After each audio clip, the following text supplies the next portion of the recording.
श्रीमद् भगवद गीता द्वितीय अध्याय 45तम श्लोक संबंधरे कुहाଯାଇଛି भोग और ऐश्वर्य आसक्त सकामी लोकमानंकर निश्चयात्मिका बुद्धि नहेबा कथा कही सारी वर्तमान कर्मयोग उपदेश देवा उद्देश्य भगवान अर्जुन को प्रथमे उपरोक्त भोग और ऐश्वर्यर आसक्ति रहित होई समभाव संपन्न हेबाकू कहिछन्ति। यार भावार्थ हैला हे अर्जुन वेद माने उपरोक्त प्रकारे तीन गुणर कार्य रूप समस्त भोग एवं से सबु साधन मानकर प्रतिपादन करती। तुमे से सबुर भोग एवं से सबुर साधन रे आसक्ति त्याग कर हर्ष शोकादि द्वंद्वरु रहित होई जाओ। नित्य वस्तु परमात्मा रे स्थित होई योगक्षेम न चाहि स्वाधीन अंतकरण युक्त होई जाओ। प्रश्न त्रैगुण्य विषय पदर अर्थ कौन एवं वेद मानंकु त्रैगुण्य विषय कहिबार अभिप्राय कौन? उत्तर सत्व रज एवं तम एही तीन गुणर कार्य को त्रैगुण्य कहती। एणु समस्त भोग और ऐश्वर्यमय पदार्थ एवं सेसबुर प्राप्तिर उपायभूत समस्त कर्मर वाचक हेउछि त्रैगुण्य। जो शास्त्र रे सही सबुर अंग प्रत्यंग सहित पूर्ण वर्णना करा जाइछि सेमानंकु ही त्रैगुण्य विषय कुहा जाए।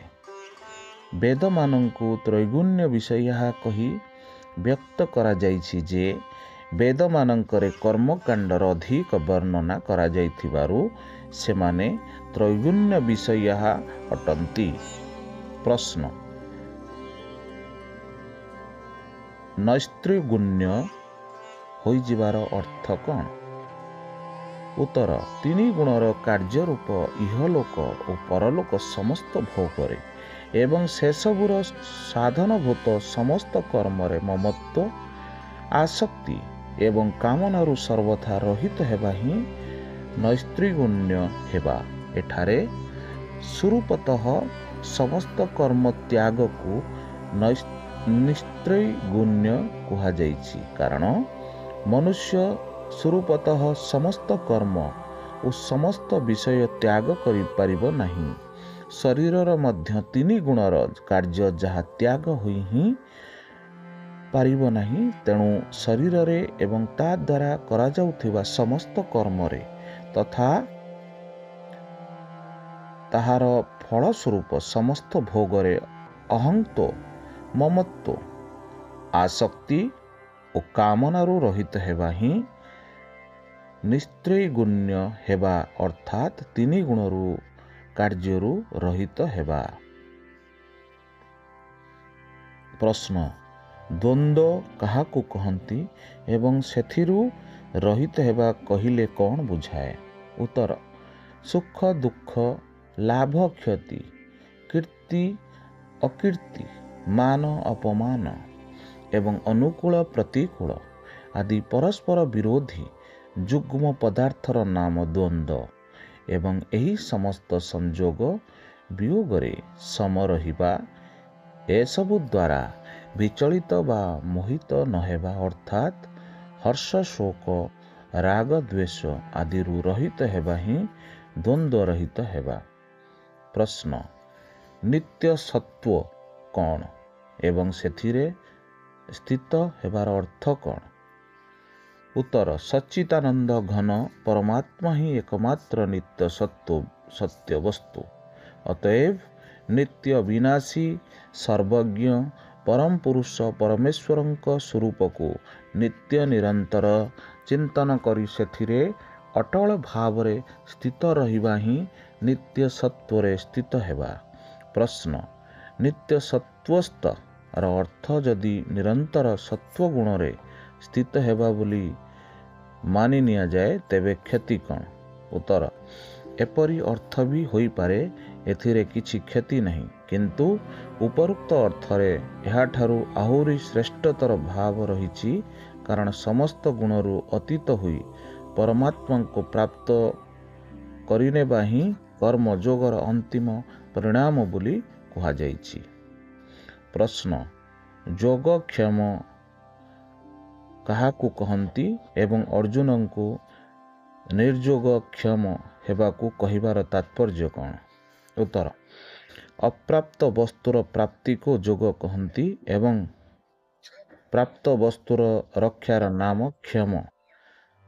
ସାଂସାରିକ ଭୋଗ କାମନା ତ୍ୟାଗ କରିଦେଲେ ମଧ୍ୟ ଶରୀର ନିର୍ବାହ ପାଇଁ ମନୁଷ୍ୟର ଯୋଗକ୍ଷମ ବାସନା ରହିଥାଏ। ଅତଏବ ସେହି ବାସନାକୁ ମଧ୍ୟ ତ୍ୟାଗ କରିବା ନିମନ୍ତେ ଅର୍ଜୁନଙ୍କୁ ନିର୍ଯୋଗକ୍ଷମ ହେବାକୁ କୁହାଯାଇଛି। ଭଗବାନ କହୁଛନ୍ତି, ତୁମେ ମମତ୍ୱ ଓ ଆସକ୍ତିରୁ ସମ୍ପୂର୍ଣ୍ଣ ରହିତ ହୋଇଯାଅ, କୌଣସି ବସ୍ତୁର ପ୍ରାପ୍ତି ପାଇଁ ତଥା ପ୍ରାପ୍ତ ବସ୍ତୁର ରକ୍ଷା ପାଇଁ ଇଚ୍ଛା କର ନାହିଁ। ପ୍ରଶ୍ନ, ଆତ୍ମବାନ କାହାକୁ କହନ୍ତି ଏବଂ ଅର୍ଜୁନଙ୍କୁ ଆତ୍ମବାନ ହୁଅ ବୋଲି କହିବାର ତାତ୍ପର୍ଯ୍ୟ କ'ଣ? ଉତ୍ତର, ଏଠାରେ ଆତ୍ମା ପଦଟି ହେଉଛି ଇନ୍ଦ୍ରିୟମାନଙ୍କ ସହିତ ଅନ୍ତଃକରଣ ଓ ଶରୀରର ବାଚକ।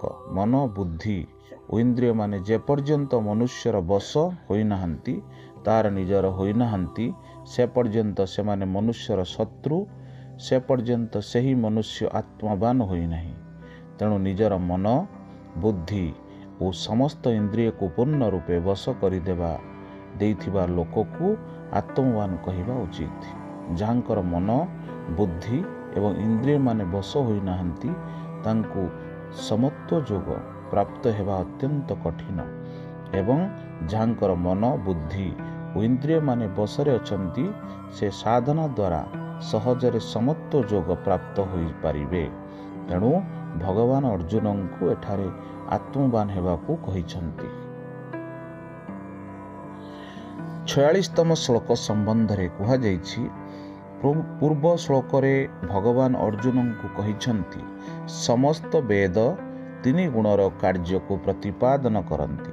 ତୁମେ ତିନି ଗୁଣର କାର୍ଯ୍ୟ ରୂପକ ସମସ୍ତ ଭୋଗରେ ଏବଂ ତାହାର ପ୍ରାପ୍ତି ଉପାୟରେ ଆସକ୍ତି ଶୂନ୍ୟ ହୋଇଯାଅ। ବର୍ତ୍ତମାନ ତାହାର ଫଳ ସ୍ୱରୂପ ମିଳୁଥିବା ବ୍ରହ୍ମଜ୍ଞାନର ମମତ୍ୱ ବିଷୟ କୁହନ୍ତୁ।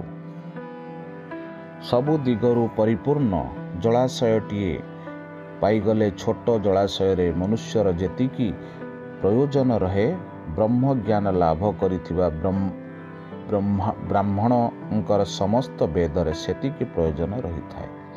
ପ୍ରଶ୍ନ, ଏହି ଶ୍ଲୋକରେ ଜଳାଶୟର ଦୃଷ୍ଟାନ୍ତ କାହିଁକି ଦିଆଯାଇଛି?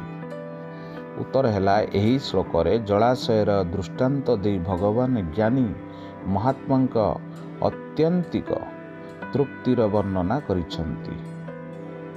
ଅଭିପ୍ରାୟ ଏହି ଯେ, ଯାହାଙ୍କୁ ଅମୃତ ପରି ସ୍ୱାଦୁ ଓ ଗୁଣଯୁକ୍ତ ଅଗାଧ ଜଳରେ ପରିପୂର୍ଣ୍ଣ ଜଳାଶୟ ମିଳିଯାଏ, ତାଙ୍କୁ ଜଳ ପାଇଁ ଛୋଟ ଜଳାଶୟର ଆଉ କୌଣସି ପ୍ରୟୋଜନ ରହେ ନାହିଁ, କାରଣ ଜଳ ବିଷୟକ ସମସ୍ତ ଆବଶ୍ୟକତା ସେଥିରୁ ପୂର୍ଣ୍ଣ ହୋଇଯାଏ। ଠିକ୍ ସେହିପରି ଯେଉଁ ପୁରୁଷ ସମସ୍ତ ପ୍ରକାର ଭୋଗରେ ମମତା ଓ ଆସକ୍ତି ତ୍ୟାଗ କରି ସଚ୍ଚିଦାନନ୍ଦ ଘନ ପରମାତ୍ମାଙ୍କୁ ଜାଣି ନିଅନ୍ତି, ତାହାଙ୍କୁ ପରମାନନ୍ଦ ସାଗର ପୂର୍ଣ୍ଣ ବ୍ରହ୍ମ ପରମାତ୍ମା ପ୍ରାପ୍ତ ହୋଇଯାଆନ୍ତି। ତାହାଙ୍କର ଆନନ୍ଦ ପ୍ରାପ୍ତି ପାଇଁ ବେଦୋକ୍ତ କର୍ମର ଫଳରୂପ ଭୋଗରେ କୌଣସି ପ୍ରୟୋଜନ ରହେ ନାହିଁ। ସେ ସର୍ବଦା ପୂର୍ଣ୍ଣ କାମ ଓ ନିତ୍ୟ ତୃପ୍ତ ହୋଇଯାଆନ୍ତି।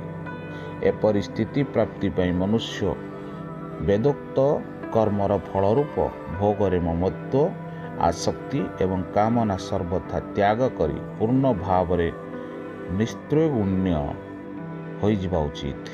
ପ୍ରଶ୍ନ, ସବୁ ଦିଗରୁ ପରିପୂର୍ଣ୍ଣ ଜଳାଶୟରୁ ମନୁଷ୍ୟ ଯେତିକି ଜଳ ଆବଶ୍ୟକ ସେତିକି ଜଳ ନିଏ, ସେହିପରି ବ୍ରହ୍ମଦର୍ଶୀ ଜ୍ଞାନୀ ନିଜର ପ୍ରୟୋଜନ ଅନୁସାରେ ବେଦର ଅଂଶକୁ ନିଅନ୍ତି।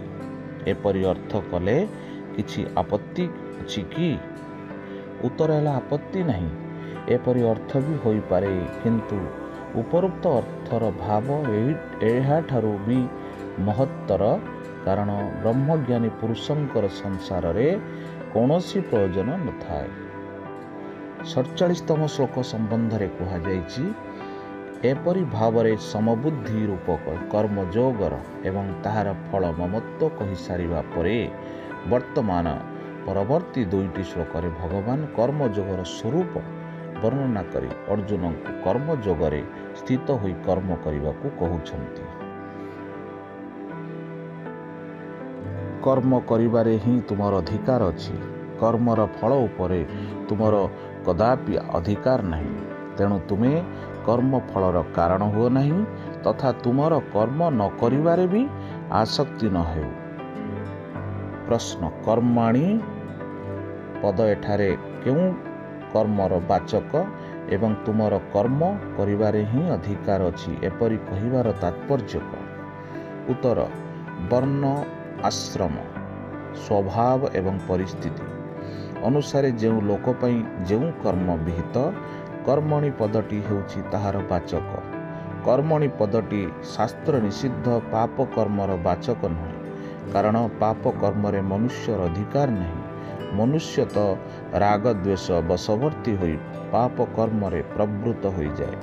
ଏହା ତାର ଅନଧିକାର ଚେଷ୍ଟା। ତେଣୁ ଏପରି କର୍ମ କରୁଥିବା ଲୋକକୁ ନରକ ଦୁଃଖ ଭୋଗ ଦଣ୍ଡ ଦିଆଯାଏ। ତୁମର କର୍ମ କରିବାରେ ହିଁ ଅଧିକାର ଅଛି କହି ଭଗବାନ ଯେଉଁ ଭାବ ପ୍ରକାଶ କରିଛନ୍ତି ତାହା ହେଉଛି, ପ୍ରଥମଟି ଆମେ କହିପାରିବା, ଏହି ମନୁଷ୍ୟ ଶରୀରରେ ହିଁ ଜୀବକୁ ନୂତନ କର୍ମ କରିବାର ସ୍ୱତନ୍ତ୍ରତା ଦିଆଯାଏ। ଏଣୁ ସେ ଯଦି ନିଜର ଅଧିକାର ଅନୁସାରେ ପରମେଶ୍ୱରଙ୍କ ଆଜ୍ଞା ପାଳନ କରୁଥାଏ ଏବଂ ସେହି କର୍ମରେ ତଥା ତାହାର ଫଳରେ ସର୍ବଥା ଆସକ୍ତି ତ୍ୟାଗ କରି ସେହି କର୍ମକୁ ପରମାତ୍ମାଙ୍କ ପ୍ରାପ୍ତି ସାଧନା କରିଦିଏ, ସେହି ପରମାତ୍ମାଙ୍କ ପ୍ରାପ୍ତିର ସାଧନ କରିଦିଏ, ତେବେ ସେ ସହଜରେ ପରମାତ୍ମାଙ୍କୁ ପାଇପାରେ। ତୁମକୁ ବର୍ତ୍ତମାନ ମନୁଷ୍ୟ ଶରୀରର ମିଳିଛି, ତେଣୁ ତୁମର କର୍ମରେ ଅଧିକାର ରହିଛି। ତେଣୁ ତୁମେ ଏହି ଅଧିକାର ସଦୁପଯୋଗ କରିବା ଉଚିତ। ଦ୍ୱିତୀୟ ଉତ୍ତରଟି ହେଲା, ମନୁଷ୍ୟର କର୍ମ କରିବାର ହିଁ ଅଧିକାର ଅଛି, କିନ୍ତୁ କର୍ମକୁ ସ୍ୱରୂପତଃ ତ୍ୟାଗ କରିବାରେ ସେ ସ୍ୱତନ୍ତ୍ର ନୁହେଁ। ଯଦି ସେ ଅହଙ୍କାର ତଥା ଦୁରାଗ୍ରହ ପୂର୍ବକ କର୍ମ ତ୍ୟାଗ କରିବାକୁ ଚେଷ୍ଟା କରେ, ତେବେ ମଧ୍ୟ ସେ ସର୍ବଥା କର୍ମ ତ୍ୟାଗ କରିପାରିବ ନାହିଁ, କାରଣ ତାର ସ୍ୱଭାବ ତାକୁ ବାଧ୍ୟ କରି କର୍ମରେ ଲଗାଇଦେବ। ଏପରି କଲେ ସେହି ଅଧିକାରର ଦୁରୁପଯୋଗ ହୁଏ ତଥା ବିହିତ କର୍ମକୁ ତ୍ୟାଗ କରିବା ଦ୍ୱାରା ଶାସ୍ତ୍ରାଜ୍ଞ ତ୍ୟାଗ କରୁଥିବାରୁ ମନୁଷ୍ୟକୁ ଦଣ୍ଡ ଭୋଗ କରିବାକୁ ବି ପଡ଼େ। ଅତଏବ ତୁମକୁ କର୍ତ୍ତବ୍ୟ କର୍ମ ଆବଶ୍ୟକ କରିବାକୁ ପଡ଼ିବ। ତୁମେ ତାହା କଦାପି ତ୍ୟାଗ କରିପାରିବ ନାହିଁ। ତୃତୀୟ ଉତ୍ତରଟି ହେଲା, ସରକାରଙ୍କ ଦ୍ୱାରା ଲୋକଙ୍କୁ ଆତ୍ମରକ୍ଷା ପାଇଁ ବା ପ୍ରଜାମାନଙ୍କୁ ରକ୍ଷା କରିବା ପାଇଁ ନିଜ ପାଖରେ ଅନେକ ପ୍ରକାର ଶସ୍ତ୍ର ରଖିବାକୁ ତଥା ତାହା ପ୍ରୟୋଗ କରିବାକୁ ଅନୁମତି ବା ଅଧିକାର ଦିଆଯାଇଥାଏ ଏବଂ ତତ୍ସଙ୍ଗେ ସଙ୍ଗେ ସେସବୁର ପ୍ରୟୋଗ କରିବାର ନିୟମ ମଧ୍ୟ ସେମାନଙ୍କୁ କହି ଦିଆଯାଇଥାଏ। କିନ୍ତୁ କେହି ଯଦି ତାର ଅପପ୍ରୟୋଗ କରେ, ତେବେ ତାକୁ ଦଣ୍ଡ ଦିଆଯାଏ ଏବଂ ତାଠାରୁ ସେହି ଅଧିକାର କାଢ଼ି ନିଆଯାଏ। ଠିକ୍ ସେହିପରି ଜୀବନକୁ ଜନ୍ମ ମୃତ୍ୟୁ ରୂପକ ସଂସାରରୁ ମୁକ୍ତ ହେବା ନିମନ୍ତେ ଏବଂ ଅନ୍ୟର ମଙ୍ଗଳ କରିବା ପାଇଁ ମନ, ବୁଦ୍ଧି ଏବଂ ଇନ୍ଦ୍ରିୟ ସହିତ ଏହି ମନୁଷ୍ୟ ଶରୀର ଦିଆଯାଇଛି। ତାହା ଦ୍ୱାରା ନୂଆ ନୂଆ କର୍ମ କରିବାର ଅଧିକାର ଦିଆଯାଇଛି ଏବଂ ଯେଉଁମାନେ ଏହି ଅଧିକାରର ସଦୁପଯୋଗ କରନ୍ତି ସେମାନେ କର୍ମ ବନ୍ଧନରୁ ମୁକ୍ତ ହୋଇ ପରମପଦ ପ୍ରାପ୍ତି କରନ୍ତି ଏବଂ ଯେଉଁମାନେ ଏହାର ଦୁରୁପଯୋଗ କରନ୍ତି ସେମାନେ ଦଣ୍ଡର ଭାଗୀ ହୁଅନ୍ତି ଓ ସେମାନଙ୍କ ଠାରୁ ସେହି ଅଧିକାର ଛଡ଼ାଇ ନିଆଯାଏ, ଅର୍ଥାତ୍ ସେମାନଙ୍କୁ ପୁନର୍ବାର ଘୁଷୁରି, କୁକୁର ଆଦି ଯୋନିରେ ପକାଇ ଦିଆଯାଏ। ଏହି ରହସ୍ୟକୁ ଭଲ ଭାବରେ ବୁଝି ଅଧିକାରର ସଦୁପଯୋଗ କରିବା ଉଚିତ। ପ୍ରଶ୍ନ, ତୁମର କର୍ମ ଫଳରେ କଦାପି ଅଧିକାର ନାହିଁ ଏପରି କହିବାର ତାତ୍ପର୍ଯ୍ୟ କ'ଣ? ଉତ୍ତର, ଏଠାରେ ଭଗବାନ କହୁଛନ୍ତି ମନୁଷ୍ୟ ନିଜର କର୍ମଫଳ ପ୍ରାପ୍ତ କରିବାରେ କେବେ ବି କୌଣସି ପ୍ରକାର ସ୍ୱତନ୍ତ୍ର ନୁହେଁ। ତେଣୁ ତାକୁ କେଉଁ କର୍ମର କି ଫଳ ମିଳିବ ଏବଂ ଉକ୍ତ ଫଳ ତାକୁ କେଉଁ ଜନ୍ମରେ ଓ କି ପ୍ରକାର ମିଳିବ ସେ ବିଷୟରେ କିଛି ଜଣା ନଥାଏ ଏବଂ ସେ ନିଜର ଇଚ୍ଛାନୁସାରେ ସମୟାନୁସାରେ ତାହା ପାଇପାରେ ନାହିଁ କି ସେଥିରୁ ରକ୍ଷା ପାଇପାରେ ନାହିଁ। ମନୁଷ୍ୟ ଚାହିଁ ପ୍ରକାରେ କିନ୍ତୁ ଫଳାଫଳ ହୋଇଯାଏ ଆଉ ପ୍ରକାରେ। ବହୁ ଲୋକ ନାନା ପ୍ରକାର ବସ୍ତୁ ଭୋଗ କରିବାକୁ ଇଚ୍ଛା କରନ୍ତି, କିନ୍ତୁ ସେଥିପାଇଁ ସୁଯୋଗ ମିଳିବା ସେମାନଙ୍କ ହାତରେ କଥା ନୁହେଁ। ଲୋକ ଅନେକ ପ୍ରକାର ସଂଯୋଗ ବିୟୋଗ ଚାହାନ୍ତି ନାହିଁ, ତଥାପି ଭୋଗିବାକୁ ବାଧ୍ୟ ହୁଅନ୍ତି। କର୍ମଫଳ ବିଧାନ ସର୍ବଥା ବିଧାତାଙ୍କ ଅଧୀନ, ସେଥିରେ ମନୁଷ୍ୟର କୌଣସି କର୍ତ୍ତୃତ୍ୱ ଚଳେ ନାହିଁ। ଅବଶ୍ୟ ପୋତ୍ରେଷ୍ଟି ଆଦି ଶାସ୍ତ୍ରୀୟ ଯଜ୍ଞାନୁଷ୍ଠାନରେ ଯଜ୍ଞ ପୂର୍ଣ୍ଣ ହେବା ପରେ ପରେ ତାହାର ଫଳପ୍ରାପ୍ତି ହେବା ନିଶ୍ଚିତ ବିଧାନ ରହିଛି ଏବଂ ସକାମ ପୁରୁଷ ସେପରି କର୍ମ କରିପାରିବେ, କିନ୍ତୁ ସେସବୁର ବିହିତ ଫଳ ବି କର୍ମକର୍ତ୍ତାଙ୍କ ଅଧୀନ ନୁହେଁ, ତାହା ଦେବତାଙ୍କ ଅଧୀନ। ତେଣୁ ମୋତେ ଅମୁକ ବସ୍ତୁ ପ୍ରାପ୍ତ ହେଉ, ମୋର ଧନ ଐଶ୍ୱର୍ଯ୍ୟ ବଢ଼ୁ, ମୋତେ ମାନ ବଢ଼ିମା ବା ପ୍ରତିଷ୍ଠା ତଥା ସ୍ୱର୍ଗ ଲାଭ ମିଳୁ ଇତ୍ୟାଦି ଇଚ୍ଛା କରିବା ଏକ ପ୍ରକାର ଅଜ୍ଞାନ। ତା ଛଡ଼ା ଏସବୁ ହେଉଛି ଅତ୍ୟନ୍ତ ତୁଚ୍ଛ, ଅନିତ୍ୟ ଏବଂ ଅଳ୍ପ କାଳସ୍ଥାୟୀ ପଦାର୍ଥ। ତେଣୁ ତୁମେ କୌଣସି ଫଳ କାମନା କରିବା ଉଚିତ ନାହିଁ। ପ୍ରଶ୍ନ, ତେବେ କ'ଣ ମୁକ୍ତି କାମନା କରିବା ବି ଲୋଡ଼ା ନାହିଁ? ଏହାର ସଠିକ ଉତ୍ତର ହେଉଛି ମୁକ୍ତି କାମନା ଶୁଭେଚ୍ଛା ହେଉଥିବାରୁ ମୁକ୍ତିରେ ସହାୟକ ହୁଏ। ଏହି ଇଚ୍ଛା ନ କରିବା ମଧ୍ୟ ଉତ୍ତମ। ତଥାପି ଭଗବତ୍ ତତ୍ତ୍ୱର ମର୍ମ ଭଲ ଭାବରେ ନ ଜାଣି ଉପରୋକ୍ତ ଇଚ୍ଛାରୁ ରହିତ ହୋଇ ଏବଂ ଈଶ୍ୱରଙ୍କ ଆଜ୍ଞା ପାଳନ ହିଁ କର୍ତ୍ତବ୍ୟ ବୋଲି ବୁଝି ହେତୁରହିତ କର୍ମ ଆଚରଣ କରିବା ଅତି କଠିନ। ଅତଏବ ମୁକ୍ତି କାମନା କରିବା ଅନୁଚିତ ନୁହେଁ। ମୁକ୍ତି ପାଇଁ ଇଚ୍ଛା ନ କଲେ ଶୀଘ୍ର ମୁକ୍ତି ହେବ। ଏହିପରି ଭାବ ରଖିବା ବି ଛପି ରହିଥିବା ମୁକ୍ତି ଇଚ୍ଛା। ପ୍ରଶ୍ନ, କର୍ମଫଳର କାରଣ ହେବାର ଅର୍ଥ କ'ଣ ଏବଂ ଅର୍ଜୁନଙ୍କୁ କର୍ମଫଳର କାରଣ ନ ହେବାକୁ କହିବାର ତାତ୍ପର୍ଯ୍ୟ କ'ଣ? ଉତ୍ତର, ମନ, ବୁଦ୍ଧି ଏବଂ ଇନ୍ଦ୍ରିୟମାନଙ୍କ ଦ୍ୱାରା କରାଯାଉଥିବା ଶାସ୍ତ୍ର ବିହିତ କର୍ମରେ ଏବଂ ସେହି କର୍ମର ଫଳରେ ମମତ୍ୱ, ଆସକ୍ତି, ବାସନା, ଆଶା, ସ୍ପୃହା ଏବଂ କାମନା କରିବା ହିଁ କର୍ମର କାରଣ ହେବ। କାରଣ ଯେଉଁ ମନୁଷ୍ୟ ଉପରୋକ୍ତ ପ୍ରକାରେ ଯେଉଁ କର୍ମରେ ଓ ତାହାର ଫଳରେ ଆସକ୍ତ ହୋଇଯାଏ, ତାହାକୁ ସେହି କର୍ମର ଫଳ ମିଳେ। କର୍ମରେ ଏବଂ ତାହାର ଫଳରେ ମମତ୍ୱ, ଆସକ୍ତି ଏବଂ କାମନା ସର୍ବଥା ତ୍ୟାଗ କରିଥିବା ଲୋକକୁ ତାହା ମିଳେ ନାହିଁ। ଏଣୁ ଅର୍ଜୁନଙ୍କୁ କର୍ମଫଳର କାରଣ ନ ହେବାକୁ ଉପଦେଶ ଦେଇ ଭଗବାନ କହିଛନ୍ତି, ପରମ ଶାନ୍ତି ପ୍ରାପ୍ତି ପାଇଁ ମମତ୍ୱ, କାମନା ଓ ଆସକ୍ତି ତ୍ୟାଗ କରିଦେଇ ତୁମେ ନିଜର କର୍ତ୍ତବ୍ୟ କର୍ମ ଅନୁଷ୍ଠାନ କର। ପ୍ରଶ୍ନ, ଉପରୋକ୍ତ ପ୍ରକାରେ ମମତ୍ୱ, ଆସକ୍ତି ଏବଂ କାମନା କରି କର୍ମ କରୁଥିବା ମନୁଷ୍ୟ କ'ଣ ପାପ କର୍ମରୁ ମିଳୁଥିବା ଫଳର କାରଣ ମଧ୍ୟ ହୁଅନ୍ତି ନାହିଁ? ଉପରୋକ୍ତ ସଠିକ ଉତ୍ତର ହେଉଛି, ଉପରୋକ୍ତ ପ୍ରକାରେ କର୍ମ କରୁଥିବା ମନୁଷ୍ୟ କୌଣସି ପ୍ରକାର କର୍ମଫଳର କାରଣ ହୁଅନ୍ତି ନାହିଁ। ସେ କହୁଥିବା କି ଶୁଭ କି ଅଶୁଭ କୌଣସି କର୍ମରେ ଫଳ ଦେବାର ଶକ୍ତି ରହେ ନାହିଁ, କାରଣ ଆସକ୍ତି ହିଁ ପାପ କର୍ମରେ ପ୍ରବୃତ୍ତ ହେବାର ହେତୁ ହୋଇଥାଏ। ତେଣୁ ସେ ଆସକ୍ତି, କାମନା ଓ ମମତ୍ୱ ରହିତ ହୋଇଥିବାରୁ ତାଙ୍କ ଦ୍ୱାରା ନୂତନ ପାପ ହୋଇପାରେ ନାହିଁ। ତା ସହିତ ତାଙ୍କର ପୂର୍ବରୁ କରାଯାଇଥିବା ପାପ ମଧ୍ୟ ମମତ୍ୱ, ଆସକ୍ତି ରହିତ କର୍ମର ପ୍ରଭାବରେ ଭସ୍ମ ହୋଇଯାଏ।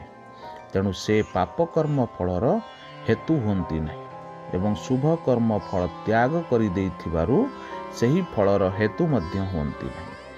ଏହିପରି କର୍ମ କରୁଥିବା ମନୁଷ୍ୟଙ୍କର ସମସ୍ତ କର୍ମ ବିଲୀନ ହୋଇଯାଏ ଏବଂ ସେ ଅନାମୟ ପଦ ପ୍ରାପ୍ତ ହୁଅନ୍ତି। ପ୍ରଶ୍ନ, ତୁମର କର୍ମ ନ କରିବାରେ ମଧ୍ୟ ଆସକ୍ତି ନ ହେଉ, ଏହି କଥା ତାତ୍ପର୍ଯ୍ୟ? ଏହାର ଉତ୍ତର ହେଲା, ଏହା କହି ଭଗବାନ ଜଣାଇ ଦେଉଛନ୍ତି ଯେ शास्त्र विहित कर्मर विपरीत निषिद्ध कर्म आचरण करने अर्थ कर्माधिकारर दुरुपयोग करने। ठीक सेहीपरि वर्ण आश्रम स्वभाव और परिस्थिति अनुसार जो कर्म जहाँक पई आवश्यक करणीय ताहा न करिबा मध्य अधिकारर दुरुपयोग। विहित कर्मर त्याग कौन सी प्रकार न्याय संगत नुहे। तेणु मोहपूर्वक कर्म त्याग करिबा तामस त्याग अटे एवं शरीरर क्लेश भୟରେ कर्म त्याग करिबा राजस त्याग अटे। विहित कर्म न करी मनुष्य कर्म जोगरे सिद्धि मध्य पाई परिबो नहीं। एणु जेकोसी कारणरू हेउना कहीं विहित कर्म न करिबार आसक्ति रहिबा उचित नुहे।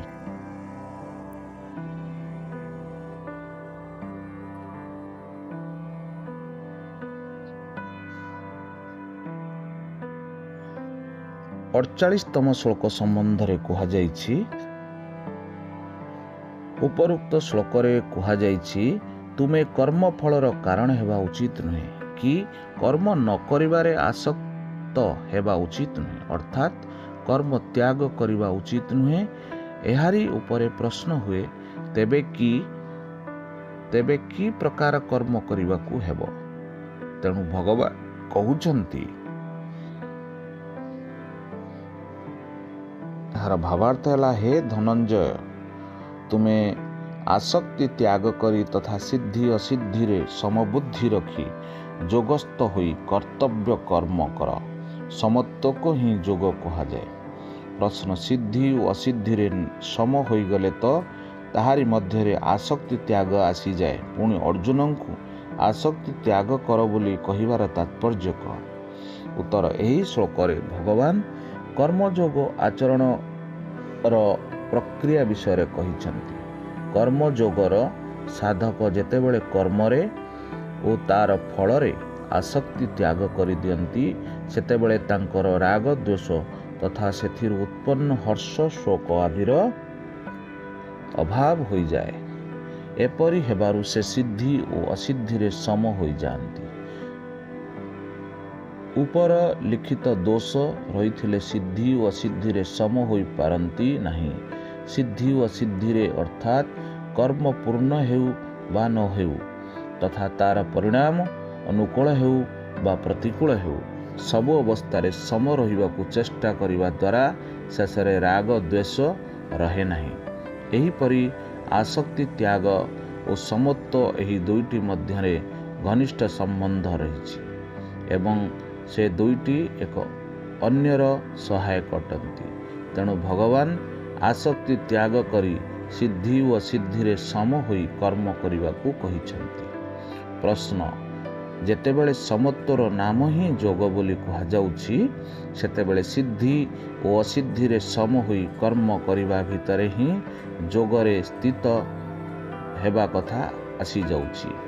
एपरि स्थले जोगरे स्थित हेबा कथा अलगा कहिबार तात्पर्य कौन। कर्मर सिद्धि एवं असिद्धि रे समत्व रखी रखी ही मनुष्यर समभाव रे अटल स्थिति आसी जाए एवं समभाव स्थिर होई जिबा ही कर्मयोगर अवधि।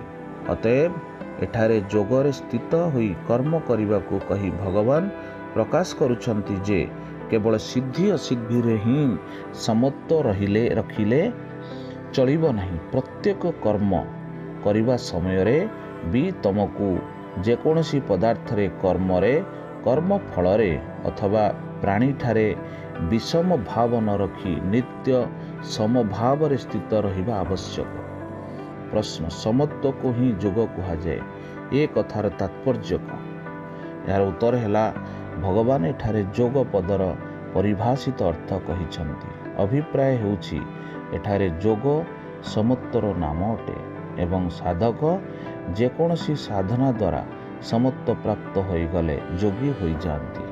अतएव तुमको कर्मयोगी हेबाकू हेले समभाव रे स्थित होई कर्म करिबा उचित।